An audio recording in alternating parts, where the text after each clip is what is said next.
सो अभी हम third property start कर देते हैं, that is atomic radius. Atomic radius जो है वो कैसे वैरी करती है along period and the group that we are going to study. ठीक है, एटॉमिक रेडियस यानी क्या होता है? Atomic radius is nothing but the size of the atom. जो भी एटम रहता है उसके सेंटर में न्यूक्लियस रहता है, न्यूक्लियस से लेके जो भी लास्ट शेल रहती है, न्यूक्लियस से जो भी लास्ट शेल रहती है उसके बीच का डिस्टेंस जो रहता है उसे बोला जाता है atomic radius. It is measured in picometres. ठीक है, वो मेजर की जाती है पिकोमीटर्स में। ठीक है, ये जो पिकोमीटर है ये यूनिट है for measuring the radius of the atom. ठीक है, एटॉमिक रेडियस में क्या हुआ? न्यूक्लियस से लेके लास्ट शेल तक का डिस्टेंस रहेगा उसे बोला जाता है एटॉमिक रेडियस। अब ये रेडियस वैरी कैसे करती है वो हमें देखना है। देखो पीरियड में कैसे वैरी करेगी, यहाँ पे देखो लिथियम, यहाँ पे सेकंड पीरियड में यहाँ पे निकाला है। जैसे हम फ्रॉम लेफ्ट टू राइट अगर मूव करते हैं पर्टिकुलर पीरियड में, सो क्या होगा? एटॉमिक रेडियस क्या होगी? It will decrease as we move from left to right in a particular period, the atomic radius goes on decreasing। यहाँ से लिथियम से लेके नियॉन तक, जैसे फ्लोरीन तक हम जाएंगे तो क्या होगा? एटॉमिक रेडियस क्या हो जाएगी? डिक्रीज होती जाएगी। ऐसा क्यों हो रहा है? यहाँ पे देखो, जैसे हम फर्स्ट एलिमेंट से सेकंड एलिमेंट में जंप करते हैं तो क्या होता है? इलेक्ट्रॉन क्या हो रहा है? इंक्रीज हो रहे हैं, but at the same time protons are also increasing. और यहाँ पे क्या होता है? जो भी इलेक्ट्रॉन ऐड होते हैं वो सेम शेल में ऐड हो रहे हैं। अनदर शेल ऐड हो रही है क्या? नहीं। यहाँ पे देखो आप क्या हो रहा है? दो ही शेल्स है, दो शेल्स यहाँ भी दो, हर केस में क्या है? दो ही शेल्स है। एक्स्ट्रा शेल ऐड हो रही है क्या? इलेक्ट्रॉन्स ऐड नहीं हो रहे, नेक्स्ट शेल में ऐड नहीं हो रहे, सेम शेल में ऐड हो रहे हैं। और सेम शेल में ऐड होने की वजह से क्या होता है? जो भी सेंटर में जो न्यूक्लियस है, न्यूक्लियस में क्या रहता है? प्रोटॉन्स और न्यूट्रॉन्स। न्यूट्रॉन के ऊपर पे तो कोई चार्ज नहीं है, बट प्रोटॉन्स क्या करेंगे? न्यूक्लियर चार्ज इंक्रीज हो रहा है, इलेक्ट्रॉन ऐड हो रहे हैं, but at the same time protons are also getting added. Protons वहां पे ऐड हो रहे हैं और वो प्रोटॉन्स क्या करते हैं? ये प्रोटॉन्स क्या करेंगे? ये जो ऐड हो रहे वाले इलेक्ट्रॉन्स रहते हैं उनको अपनी तरफ खींचेंगे। यहाँ पे देखो ये दो इलेक्ट्रॉन्स को खींचेंगे, वो दो प्रोटॉन्स अपनी तरफ खींचेंगे। यहाँ पे वो प्रोटॉन्स और ज्यादा अपनी तरफ खींचेंगे और ये जो शेल है वो क्या हो जाएगी? और पास आ जाएगी इस तरीके से। पहले इतने दूर थी, बाद में क्या होगी? ये और पास आ जाएगी शेल।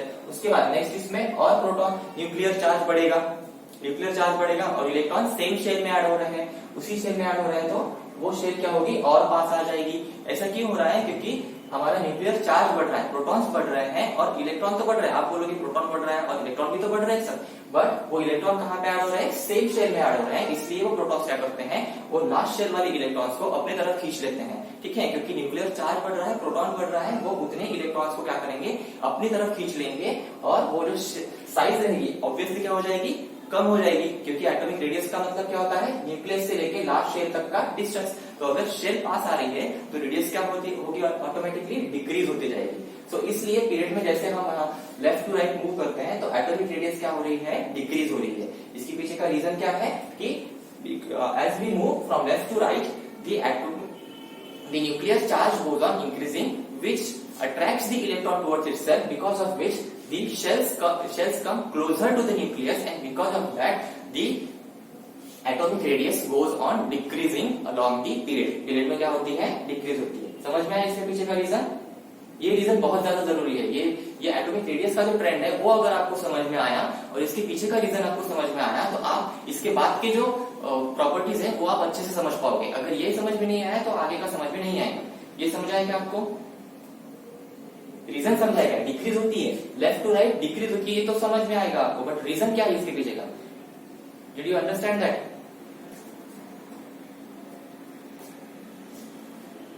रीजन समझ में आएगा क्यों डिक्रीज हो रही है? देखो क्या हो रहा है यहाँ पे? जैसे ही हम लेफ्ट टू राइट मूव कर रहे हैं इलेक्ट्रॉन्स ऐड हो रहे हैं, बराबर है? 1 2 3 ऐसे इलेक्ट्रॉन्स क्या हो रहे हैं? ऐड हो रहे हैं, बट वो ऐड कहाँ पे हो रहे हैं? आप ऑब्जर्व कीजिए, सेम शेल में ऐड हो रहे हैं। नेक्स्ट शेल ऐड हो रही है क्या? थर्ड शेल आई क्या यहाँ पे? नहीं, सेम शेल में ऐड हो रहे हैं और eight the same time protons भी ऐड हो रहे हैं ना, प्रोटॉन्स भी यहाँ पे ऐड हो रहे हैं। तो प्रोटॉन्स ऐड हो रहे हैं मतलब न्यूक्लियर चार्ज बढ़ रहा है। तो ये जो न्यूक्लियर चार्ज बढ़ेगा, न्यूक्लियस क्या करेगा? उसका चार्ज बढ़ गया तो वो उतने इलेक्ट्रॉन को अपनी तरफ खींचेगा। पहले देखो, पहले ऐसा था, मैं न्यूक्लियस नहीं निकालता, डायरेक्टली आउटर मोस्ट शेल निकाल रहा हूं। ठीक है, न्यूक्लियस समझ लीजिए ये आउटर मोस्ट शेल है। उसके बाद नेक्स्ट इसमें क्या हो गया? और कम हो गया, उसके बाद और ऐसे ऐसे कम होते गए, ठीक है। इस तरीके से कम क्यों हो रहा है वो, क्योंकि न्यूक्लियर चार्ज बढ़ रहा है, प्रोटॉन बढ़ रहा है, वो इलेक्ट्रॉन को क्या करेंगे, अपने तरफ खींचेंगे और शेल क्या हो जाएगी, जो पहले दूर थी वो पास आ जाएगी, because the protons are attracting those electrons. Proton क्या कर रहे हैं, उन इलेक्ट्रॉन्स को अपनी तरफ खींच रहे हैं, और वो जो शेल है वो क्या हो रही है, कंप्रेस हो रही है, पास आ रही है, न्यूक्लियस के पास आ रही है। और अगर शेल न्यूक्लियस के पास आ रही है तो उनके बीच का डिस्टेंस क्या हो जाएगा, डिक्रीज हो जाएगा। तो इसलिए एटॉमिक रेडियस क्या होती है, डिक्रीज होती है अलॉन्ग पीरियड। अभी समझा क्यों डिक्रीज होती है, समझा? यस और नो?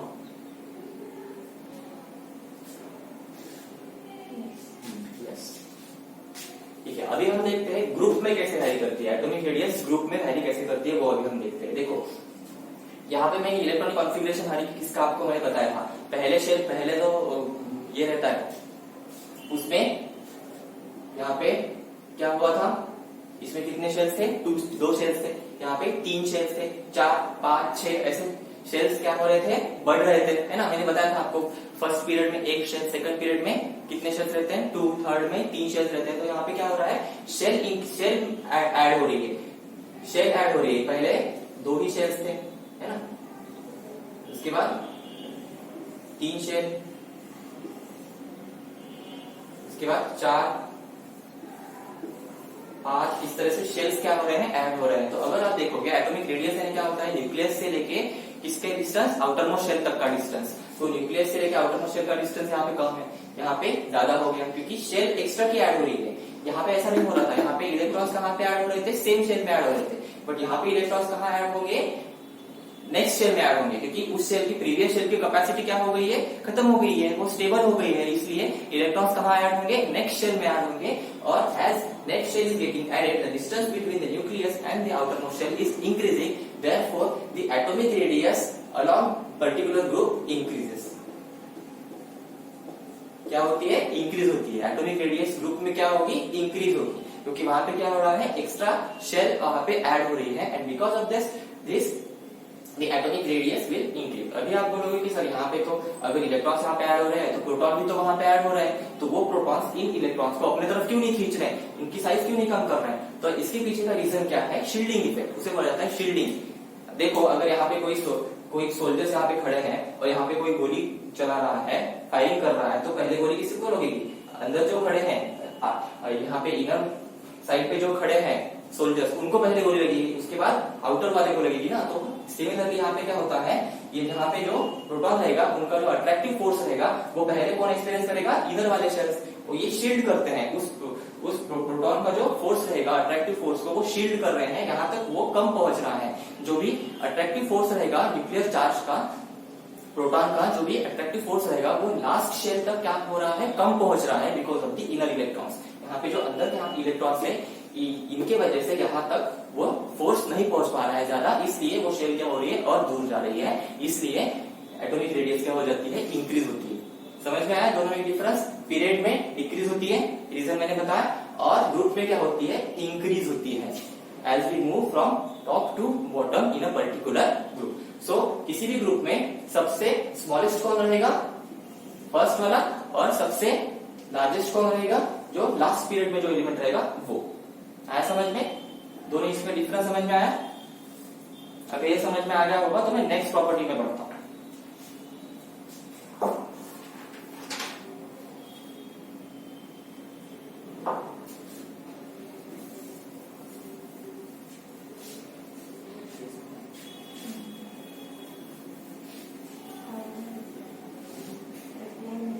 आपको समझ में आ गया है, यस और नो? दोनों atomic radius, how it varies along the period and the group, and why.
फिर नेक्स्ट हमें पढ़ना है मेटालिक कैरेक्टर। मेटालिक कैरेक्टर क्या होता है, जैसे हम पीरियड में मूव करते हैं और ग्रुप में मूव करते हैं तो मेटालिक कैरेक्टर क्या होता है वो हमें देखना है। आपको याद होगा मैंने आपको मॉडर्न पीरियोडिक टेबल में जो पोजीशन है एलिमेंट्स की वो बताए थे। लेफ्ट साइड में क्या रहते हैं, मेटल्स रहते हैं, बीच में मेटालॉइड्स का एक पोर्शन रहता है, छोटा पोर्शन है, और उसके राइट साइड में क्या रहता है, नॉन मेटल रहता है। तो लेफ्ट साइड में क्या है, मेटल्स है, और राइट साइड में क्या है, नॉन मेटल्स है। तो जैसे ही हम पर्टिकुलर एक किसी पर्टिकुलर पीरियड में मूव करते हैं फ्रॉम लेफ्ट टू राइट, तो मेटालिक कैरेक्टर, मेटालिक नेचर क्या होता है वो डिक्रीज होते जाता है, और eight the same time non metallic character क्या होगा, इंक्रीज होगा। मेटालिक कैरेक्टर क्या हो रहा है, decrease, metallic character is going on decreasing and the non metallic character will increase. ठीक है, तो देखो ये जो रहेगा sodium, magnesium, aluminium, these are metals, silicon is metalloids and these are non metals। ठीक है, सो ये क्या है, नॉन मेटल्स है। तो यहाँ पे क्या हो रहा है, metallic character decrease and non metallic character क्या हो रहा है, इंक्रीज हो रहा है। सो इसके पीछे का रीजन क्या होगा, देखो मैंने अभी आपको बताया था कि इसमें एटॉमिक रेडियस का ट्रेंड कैसा है, एटॉमिक रेडियस क्या होती है, यहाँ पे डिक्रीज होती जाती है। ठीक है, हाँ, इसके पीछे का रीजन बताने से पहले मैं एक आपको दूसरी टर्मिनोलॉजी बताना चाहूंगा। मेटालिक नेचर में क्या होता है, इलेक्ट्रोपॉजिटिव। मेटालिक नेचर यानी क्या होता है, इलेक्ट्रोपॉजिटिव नेचर। ऐसा क्यों, देखो मैंने बताया था आपको कि मेटल जो रहता है वो क्या करता है, इलेक्ट्रॉन डोनेट करता है। मेटल्स आर इलेक्ट्रॉन डोनर, और इलेक्ट्रॉन डोनेट करने के बाद वो पॉजिटिव आयन फॉर्म करते हैं। मेटल्स पॉजिटिव आयन फॉर्म करते हैं by donating the electron, therefore metals are also known as electropositive. ठीक है, electropositive elements, metals are electropositive. ठीक है, सो इसलिए हम बोल सकते हैं कि metallic character goes on decreasing along the period, और electropositive nature goes on decreasing. Electropositive nature भी क्या हो रहा है, डिक्रीज हो रहा है पीरियड में as we move from left to right. और देखो ये तो हो गया मेटल्स का। ठीक है, नॉन मेटल के बारे में क्या, नॉन मेटल जो रहते हैं आपको पता होगा, नॉन मेटल क्या करते हैं, इलेक्ट्रॉन एक्सेप्ट करते हैं और निगेटिवली चार्ज आयन बनाते हैं, है ना, निगेटिवली चार्ज आयन बनाते हैं, तो इसलिए उन्हें बोला जाता है इलेक्ट्रोनिगेटिव। तो यहाँ पे देखो कौन से नाम आ रहे हैं। ठीक है, मेटालिक कैरेक्टर क्या हो रहा है, डिक्रीज हो रहा है, metallic character decreases along the period. ठीक है, और electropositive nature decreases along the period. Similarly non metallic character क्या होगा, इंक्रीज होगा, क्योंकि यहाँ पे नॉन मेटल्स क्या हो रहे हैं, इंट्रोड्यूस हो रहे हैं ना। नॉन मेटालिक कैरेक्टर क्या होगा, इंक्रीज होगा। इसके अपोजिट मेटालिक कैरेक्टर अगर डिक्रीज हो रहा है तो नॉन मेटालिक कैरेक्टर क्या होगा, इंक्रीज होगा। नॉन मेटालिक कैरेक्टर इंक्रीजेस और electronegative character increases.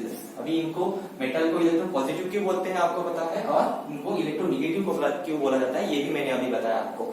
So electronegative character goes on increasing and electropositive nature goes on decreasing. ठीक है, ये चार टर्मिनोलॉजी समझ में आ गई होगी आपको।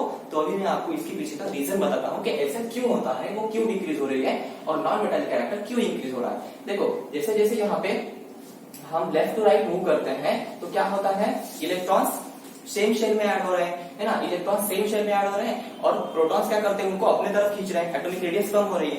मैंने बताया था एटॉमिक रेडियस का जो कंसेप्ट है वो आपको हर इसमें आएगा इसके बाद में। ठीक है, इसलिए वो आपको अच्छे से समझना था। ठीक है, तो एटॉमिक रेडियस क्या हो रही है, जैसे हम यहाँ पे जा रहे हैं वो कम कम होते जा रहे हैं। सो मतलब इलेक्ट्रॉन को वो क्या कर रहे हैं, एलिमेंट अपने तरफ खींच रहे हैं। सो मेटल वो इलेक्ट्रॉन्स को डोनेट कर पाएंगे क्या, नहीं, क्योंकि प्रोटॉन क्या कर रहे हैं, अपने तरफ उनको खींच रहे हैं। सो प्रोटॉन के फोर्स के वजह से इलेक्ट्रॉन्स क्या हो रहे हैं, वो डोनेट नहीं कर पा रहे हैं वो एलिमेंट्स, इसलिए मेटालिक नेचर क्या हो जाएगा, डिक्रीज होगा, क्योंकि मेटल का नेचर ही वही है, इलेक्ट्रॉन डोनेट करना। और अगर यहाँ पे साइज अगर कम कम होते जा रही है तो मेटल्स क्या नहीं कर पाएंगे, वो इलेक्ट्रॉन को डोनेट नहीं कर पाएंगे, क्योंकि प्रोटॉन क्या कर रहा है, उनको अपने तरफ खींच रहा है। सो इसलिए वो उनको डोनेट नहीं कर पाएंगे, इसलिए उनका मेटालिक नेचर डिक्रीज हो रहा है। ठीक है, यानी इलेक्ट्रो पॉजिटिव नेचर डिक्रीज हो रहा है। रीजन समझा क्या, यस और नो?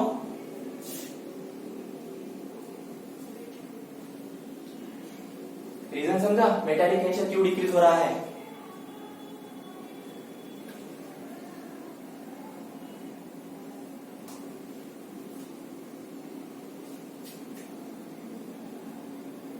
यस, आपको रीजन समझा है क्या, मेटालिक कैरेक्टर क्यों डिक्रीज हो रहा है। हाँ ठीक है, अभी देखो मेटालिक कैरेक्टर या फिर इलेक्ट्रोपॉजिटिव नेचर डिक्रीज हो रहा है, ये तो मैंने बता दिया, बट इसका क्या नॉन मेटालिक कैरेक्टर कैसे क्या इंक्रीज यहाँ पे इंक्रीज हो रहा है। देखो नॉन मेटल का नेचर कैसा है, वो इलेक्ट्रॉन को एक्सेप्ट करेगा, और हमें पता है रेडियस क्या हो जाती है, यहाँ पे कम कम होती जाती है, रेडियस कम हो रही है, इसका मतलब क्या हो रहा है, प्रोटॉन्स क्या कर रहा है, इलेक्ट्रॉन को लास्ट शेल के इलेक्ट्रॉन को अपने तरफ खींच रहे हैं। तो लास्ट शेल में जो इलेक्ट्रॉन्स ऐड होंगे, नॉन मेटल में क्या होता है, इलेक्ट्रॉन ऐड ही होते हैं ना, नॉन मेटल में इलेक्ट्रॉन ऐड होते हैं, तो जो भी इलेक्ट्रॉन यहाँ पे ऐड होते जाएंगे तो प्रोटॉन क्या करेगा, उनको अपने तरफ और खींचेगा, है ना, मतलब इलेक्ट्रॉन एक्सेप्ट करने की टेंडेंसी उनकी इंक्रीज हो रही है, इलेक्ट्रॉन को एक्सेप्ट करने की टेंडेंसी इंक्रीज हो रही है, इसलिए उनका क्या हो रहा है, नॉन मेटालिक कैरेक्टर इंक्रीज हो रहा है ना, क्योंकि यहाँ पे क्या होता है, रेडियस कम होने की वजह से प्रोटॉन्स वो लास्ट शेल के इलेक्ट्रॉन को अपने तरफ खींचते हैं, इसलिए जो भी लास्ट शेल में इलेक्ट्रॉन ऐड होगा, नॉन मेटल का नेचर ही वही है, इलेक्ट्रॉन को ऐड करना खुद में, इलेक्ट्रॉन एक्सेप्ट करना, तो जो भी इलेक्ट्रॉन यहाँ पे एक्सेप्ट होगा वो क्या करेगा, प्रोटॉन अपने तरफ खींच लेगा, और वो इजीली मतलब वो निगेटिव आयन क्या कर पाएगा, फॉर्म कर पाएगा, इसलिए इलेक्ट्रोनिगेटिव नेचर यानी नॉन मेटालिक कैरेक्टर क्या होता है, इंक्रीज होता है अलॉन्ग द पेज। समझा, ठीक है। तो यहाँ पे क्या होता है, metallic character goes on decreasing and the non metallic character goes on increasing along the period. तो ये है इसके पीछे का रीजन। सिर्फ आपको ये नाम ध्यान में रखने, इसमें से कोई कुछ भी पूछ सकते हैं, what about the metallic nature, what about the non metallic nature, या फिर इलेक्ट्रोपॉजिटिव नेचर क्या होता है, इलेक्ट्रोनेगेटिव नेचर कैसे वैरी करता है, इस तरीके से आपसे पूछ सकते हैं। उसकी रीजन अगर बताया तो वही आपको बताना है, एटॉमिक रेडियस से ही आपको कनेक्ट करना है, एटॉमिक रेडियस डिक्रीज होती जाती है, इसलिए यहाँ पे इलेक्ट्रॉन को डोनेट नहीं कर पाता और ये इलेक्ट्रॉन इजीली एक्सेप्ट कर पाते हैं, इसलिए इनका नेचर इंक्रीज होता है और इनका नेचर डिक्रीज होता है। ठीक है, तो इसके बाद अभी हम देखते हैं ग्रुप में।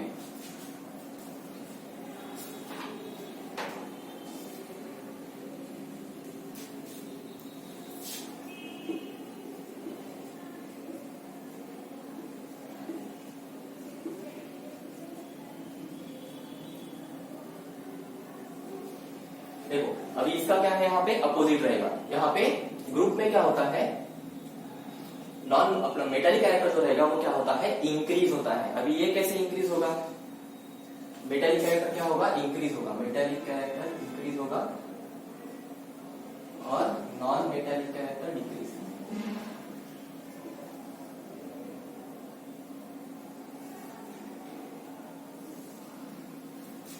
मेटालिक कैरेक्टर क्या हो रहा है, इंक्रीज हो रहा है, और नॉन मेटालिक कैरेक्टर क्या होगा, डिक्रीज होगा।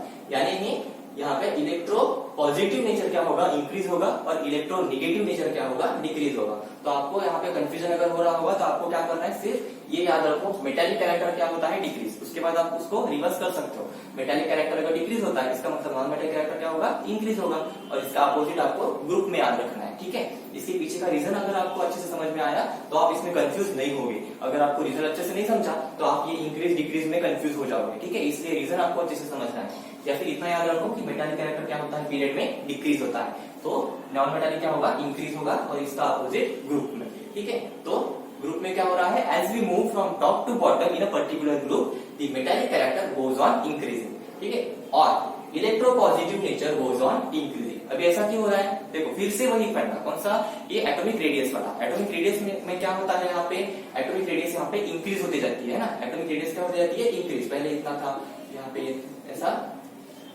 इंक्रीज हो रहा है ना, मतलब डिस्टेंस यहाँ पे बढ़ रहा है। तो लास्ट इलेक्ट्रॉन कहाँ से रिमूव होंगे, मेटालिक कैरेक्टर में क्या होता है, इलेक्ट्रॉन को डोनेट करना, तो लास्ट शेल से डोनेट करेंगे, इनर शेल से तो कुछ भी केमिकल रिएक्शन नहीं होती ना, लास्ट शेल से ही केमिकल रिएक्शन होती है, तो लास्ट शेल का इलेक्ट्रॉन क्या करना है, उनको डोनेट करना है। तो अगर यहाँ पे देखो, यहाँ पे क्या हो रहा था, न्यूक्लियस के पास ही था, तो डोनेट करना क्या था, डिफिकल्ट था, क्योंकि वो प्रोटॉन क्या कर रहा था, उनको अपनी तरफ खींच रहा था, बट यहाँ पे वो दूर चला गया, शेल क्या हो गई, दूर हो गई, तो इसलिए डोनेट करना क्या हो गया, इजी हो गया।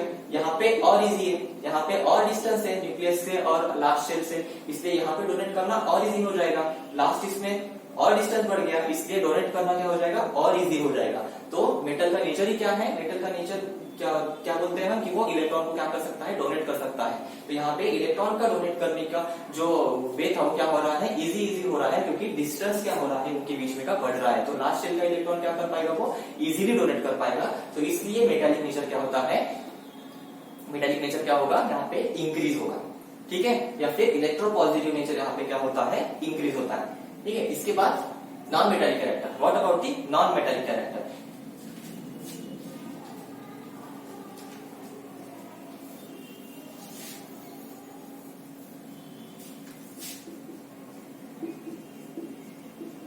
ठीक है, यहाँ पे मैंने नॉन मेटल्स निकाले हैं। 17 ग्रुप में जो नॉन मेटल्स है हमारे, वो मैंने यहाँ पे लिखा है। देखो यहाँ पे भी क्या होगा,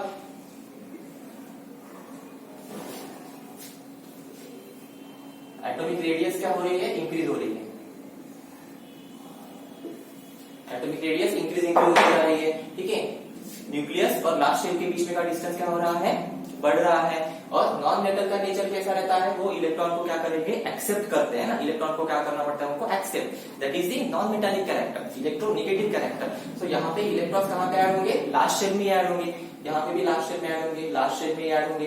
बट यहाँ पे डिस्टेंस बढ़ रहा है, न्यूक्लियस और लास्ट शेल का डिस्टेंस बढ़ रहा है, तो न्यूक्लियस के लिए डिफिकल्ट हो जाएगा टू एक्सेप्ट द इलेक्ट्रॉन, है ना। वो उसको अपने तरफ खींच के नहीं रख पाएगा, है ना। यहाँ पे जो भी इलेक्ट्रॉन्स ऐड होंगे, वो इलेक्ट्रॉन्स को वो अपने तरफ खींच के नहीं रख पाएगा, जिसके वजह से इलेक्ट्रॉन को एक्सेप्ट करना डिफिकल्ट हो जाएगा as we move from top to bottom in a particular group. एक पर्टिकुलर ग्रुप में अगर जैसे ही हम टॉप से बॉटम तक यहाँ पे आते हैं, तो क्या होता है, एक्स्ट्रा शेल ऐड होने की वजह से जो न्यूक्लियर फोर्स रहेगा, न्यूक्लियर चार्ज रहेगा, वो कम कम होते जाएगा। इसलिए अगर यहाँ पे लास्ट शेल में इलेक्ट्रॉन ऐड हो रहे हैं, नॉन मेटल की बात कर रहे हैं ना, इलेक्ट्रोनेगेटिव रहते हैं, इलेक्ट्रॉन एक्सेप्ट करते हैं, तो लास्ट शेल में जैसे इलेक्ट्रॉन ऐड होंगे, तो वो उनको उस इलेक्ट्रॉन को अपने तरफ वो फोर्सफुली क्या नहीं कर पाएगा, होल्ड नहीं कर पाएगा। इसलिए नॉन मेटालिक कैरेक्टर क्या होते जाएगा, डिक्रीज होते जाएगा। समझ में आया? सो ये है कंप्लीट हमारा मेटालिक और नॉन मेटालिक कैरेक्टर का। क्या होता है, यहाँ पे डिक्रीज होता है अलोंग द पीरियड, इंक्रीज होता है along the group. Non metallic character increases along the period and decreases along the group. समझ में आया ये metallic character? Yes.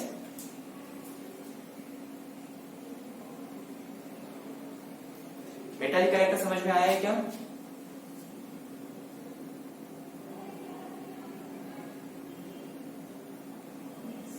Yes, okay. सो इसके बाद हमारा बचा है केमिकल रिएक्टिविटी और नेचर ऑफ ऑक्साइड्स। ये जो दो टॉपिक्स है वो हम नेक्स्ट इसमें देखते हैं, क्योंकि अगर एक साथ पूरा का पूरा अगर बता दिया तो वो खिचड़ी बन जाएगी आपके लिए। ठीक है, हम बाद में देखते हैं वो। ठीक है, इतना समझ में आ गया?